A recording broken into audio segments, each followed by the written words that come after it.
Hello guys, welcome to Study for Civil Services. So this is the another part of physics digest for exams or physics concepts for exams. These are very basic concepts, and we have actually started the series of general science for all the exams, UPSC, state PCS exams, SSC exams, and various other competitive exams.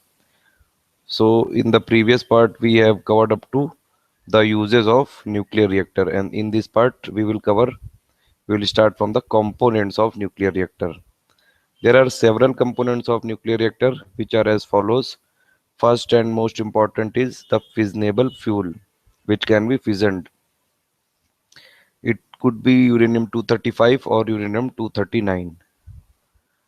Another component is moderator. So moderator is used to moderate, that is to slow down the neutrons from fission to the thermal energy so that they can be further used for fission reaction. Because in the previous part I've explained you, in the nuclear reactor there is a controlled fission chain reaction, so that is why the speed of the neutrons is made to be slow so that they can be used further, and moderator does that work. So moderator is used to moderate or slow down the speed of neutrons.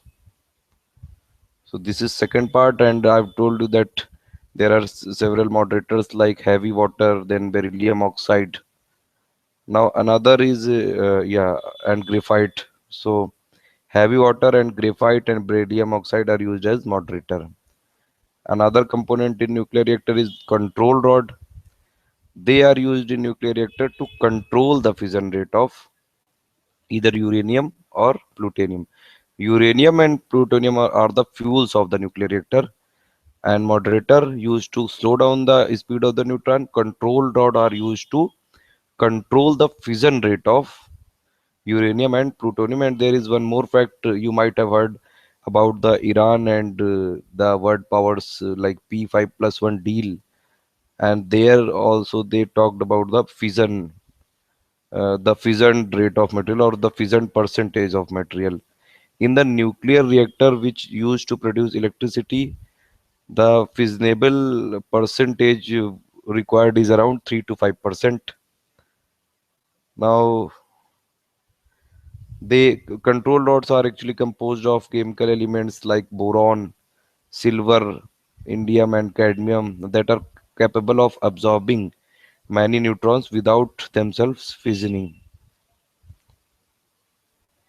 Now, another very basic concept is Newton's laws of motion. There are three laws of motion.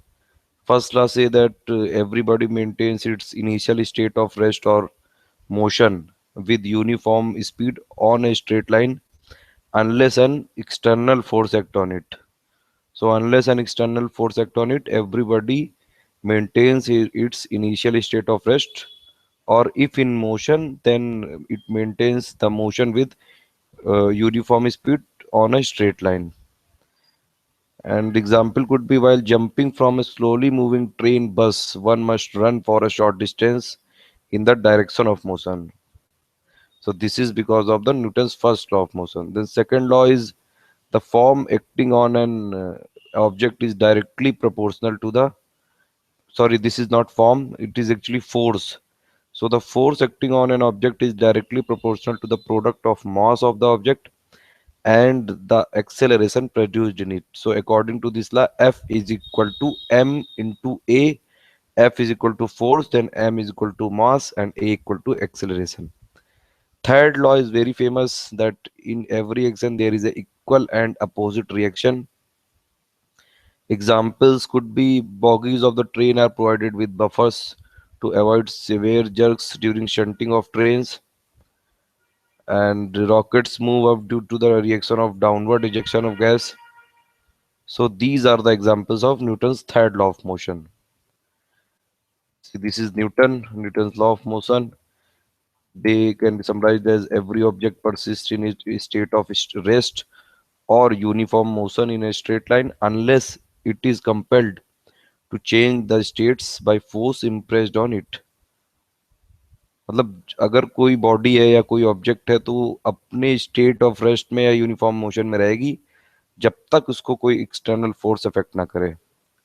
Second is force is equal to change in momentum per change in time. And for a constant mass, force equal mass into acceleration F equal to m into a. Third is very famous, for every action there is equal and opposite reaction. Then again, these three laws: objects as rest remain as rest, and objects in motion remain in motion in a straight line unless acted upon by unbalanced force. And other laws are same. So these were the Newton's law of motion. These are very important. These could be asked in the exams with a direct statement. Another concept is circular motion. So when an object moves along a circular path, its motion is called circular motion, and the external force required to act radially inward over the circular motion of the body is called centripetal force.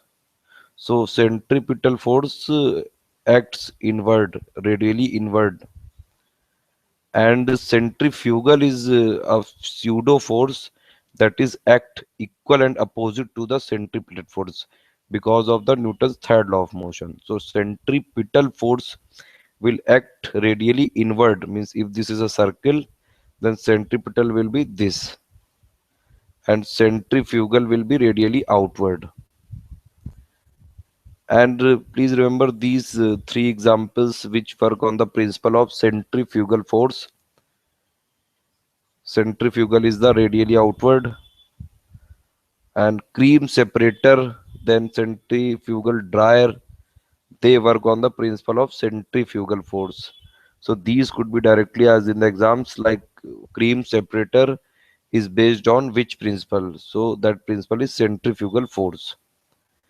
Another concept is friction.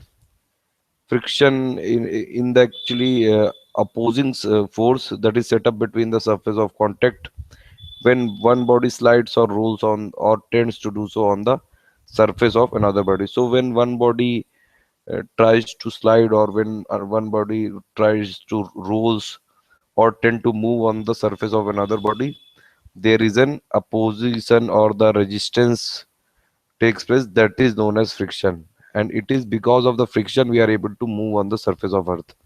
Please remember this, because of the friction force. Because when we walk on the road, so we apply force on the road, and there is a friction force which is applied by the surface on us also, and because of that force we are able to move on the surface of earth.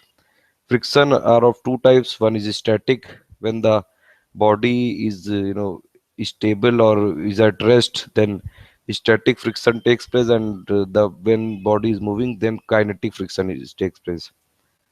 And while applying brakes in automobiles, it stops only because of the friction.